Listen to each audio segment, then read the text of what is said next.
Namaku Ardi. Aku kerja di sebuah perusahaan logistik di Madiun, tapi kampung halamanku ada di sebuah desa kecil di lereng Gunung Wilis, namanya Desa Sloaji.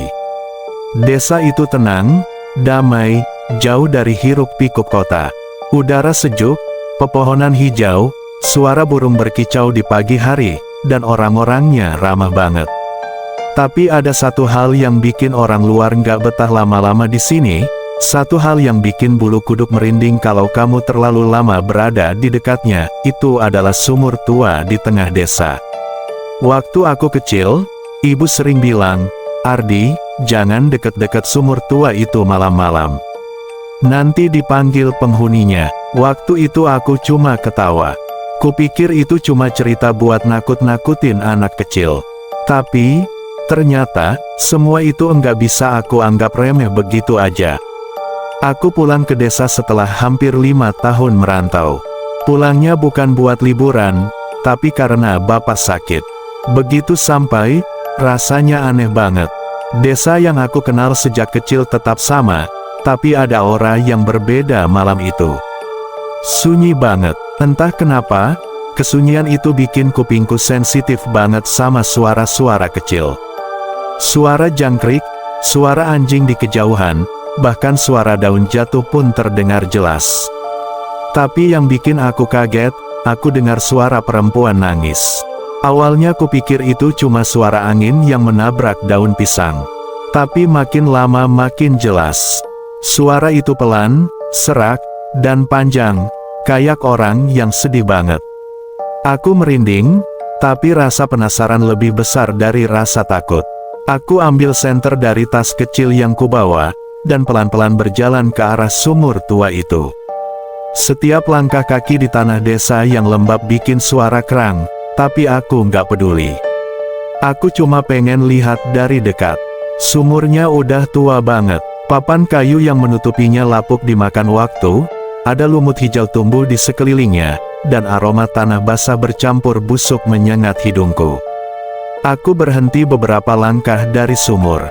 Suara tangis itu makin jelas, dan aku bisa mendengar bisikan lirih di sela tangisan. "Kenapa kamu tinggalin aku?" Aku menelan ludah. Jantungku berdetak kencang, tapi aku masih tetap diam, mencoba mengenali dari mana asal suara itu.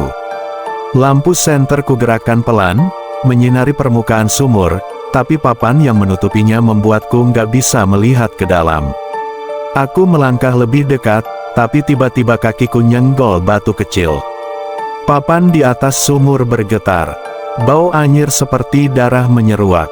Aku langsung mundur 2 langkah, tapi rasa penasaran bikin aku berdiri di situ, menatap sumur tua yang entah kenapa terasa hidup itu. Aku dengar suara langkah pelan di belakangku. Aku menoleh, tapi nggak ada siapa-siapa.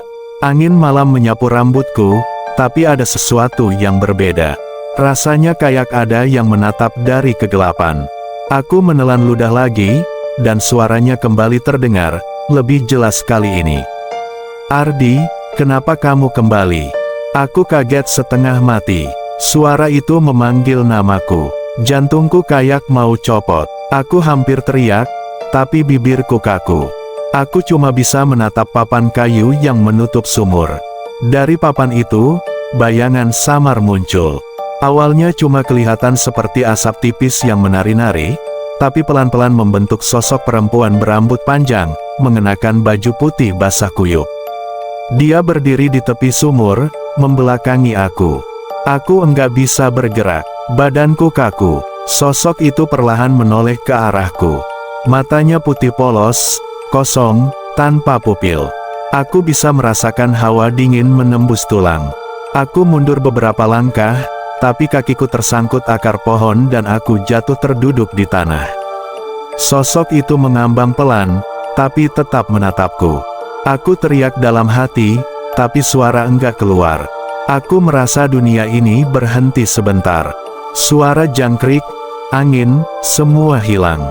Hanya ada tangisan itu, semakin lama semakin dekat. Aku menutup mata, berharap semuanya hilang, tapi begitu kubuka lagi, sosok itu masih ada, sekarang lebih dekat. Aku merasa kepalaku panas, dan tubuhku gemetar hebat. Aku jatuh telungkup, menutupi kepala dengan tangan, berharap ini cuma mimpi buruk. Tapi bau tanah basah dan anyir itu begitu nyata.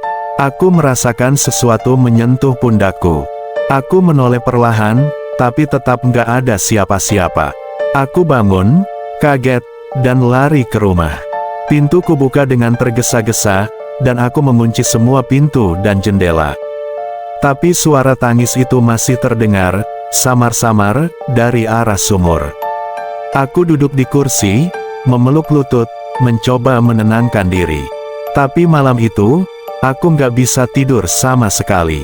Keesokan harinya, aku cerita ke Pak RT, orang paling tua di desa. Pak RT cuma diam lama mendengar ceritaku, lalu pelan berkata, "Kamu nggak usah deket-deket sumur itu, Ardi. Udah banyak yang ngalamin hal aneh di situ." Dia cerita kalau dulu, sekitar tahun 80-an, ada seorang perempuan muda hilang secara misterius. Namanya Sarinah. Malam itu, dia pulang sendirian dari hajatan di desa sebelah dan nggak pernah kembali. Warga sempat mencari berhari-hari, sampai akhirnya salah satu orang menemukan selendang merahnya mengapung di sumur tua itu. Sejak saat itu, warga percaya arwah Sarinah gentayangan dan menetap di sumur tua. Aku merinding dengar ceritanya, tapi aku juga merasa, ada sesuatu yang menarikku ke sumur itu. Seolah-olah sumur itu manggil aku.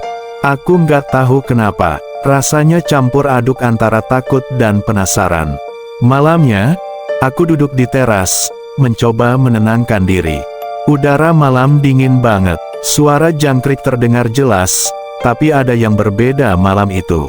Ada kesunyian yang terlalu pekat, di mana suara tangis itu kembali terdengar, tapi kali ini lebih dekat, seolah-olah ada di belakang rumahku sendiri.